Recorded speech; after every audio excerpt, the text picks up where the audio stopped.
holidays are just around the corner. So there's just a little over 60 days between October 31st, Halloween, and New Year's Day. Just a little over 60 days. So I'm here to make sure that you are thinking ahead and you're planning for how you're going to spend the next 60 days. Just remember, you started on this journey. You've made it into a sustainable journey. So how are you going to navigate the holidays? Well, I do have just a few tips for you guys.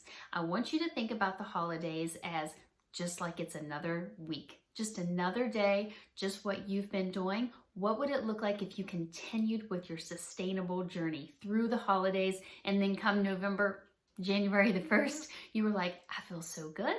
I was able to stick with my plan while I still was able to enjoy the holidays with my family, with my friends. I did have a few extra treats here and there, but at the same time, I made sure that I was still choosing those nutrient dense and making better choices throughout the weeks and on the weekends whenever there weren't any gatherings. So that's what I want you to celebrate any win that you have throughout the next 60 days and go into the holidays with confidence, knowing that you've already started and created a sustainable plan for yourself, and let's just extend it through the holidays.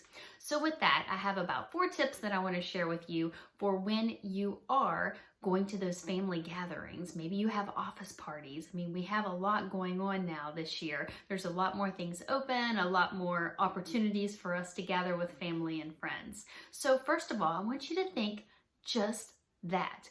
Whenever you're getting together, maybe instead of centering it around the food, you start to look at it as this is time that I can spend with family and friends. Maybe in the last 2 years, you haven't really had a chance to do that. So now's your opportunity to focus on family and friends instead of the food. While I know it's still a big part of our celebrating the holidays, what would it look like if you celebrated by enjoying your time with the people that you're gathering with?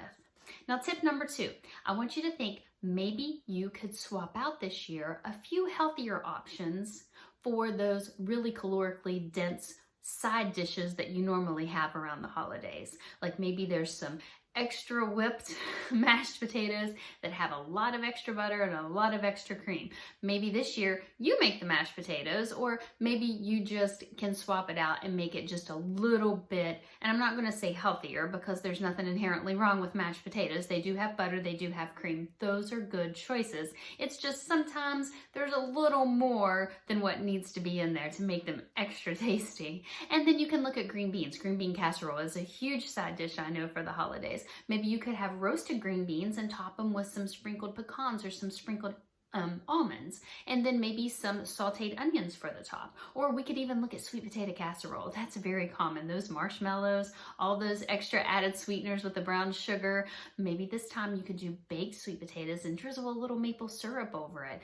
Use butter. Absolutely. Butter is a good, healthy choice. It's just making sure that you're not over consuming the butter and that it's not just butter everywhere, butter laden. And then tip number 3 that I have for everybody is I want you to think about sweets. Now, in the past, we've talked a lot about like the white processed sugar. What would it look like if maybe you added in some maple syrup, used some honey, or used even some brown sugar?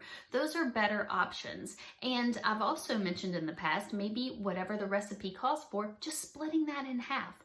Or you can use sweeteners such as a banana, or you can use apples to sweeten your breads.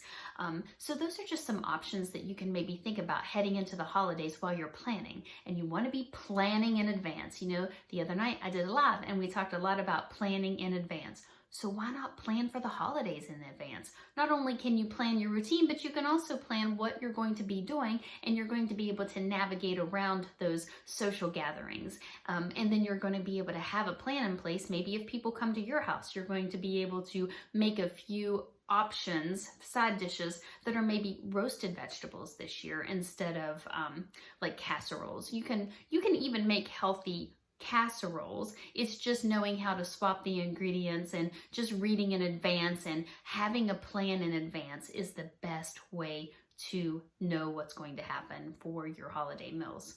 And also, lastly, I want you to remember about building that healthy plate for yourself. Focus on the protein first. That's most important. Remember, it fills you up and it keeps you satiated. And then look for your starchy vegetables. And I'm not saying don't enjoy your holidays, and I'm also not saying don't enjoy your occasional treats, because that's what part of the holidays are, and I get that. It's just learning not to overindulge and feel miserable at the end of the night, because yet again, we want to focus on the holidays as being able to focus on our family and our friends while still enjoying ourselves. But we also want to make sure that we're maintaining what we've accomplished, and we want to be able to make it sustainable for us.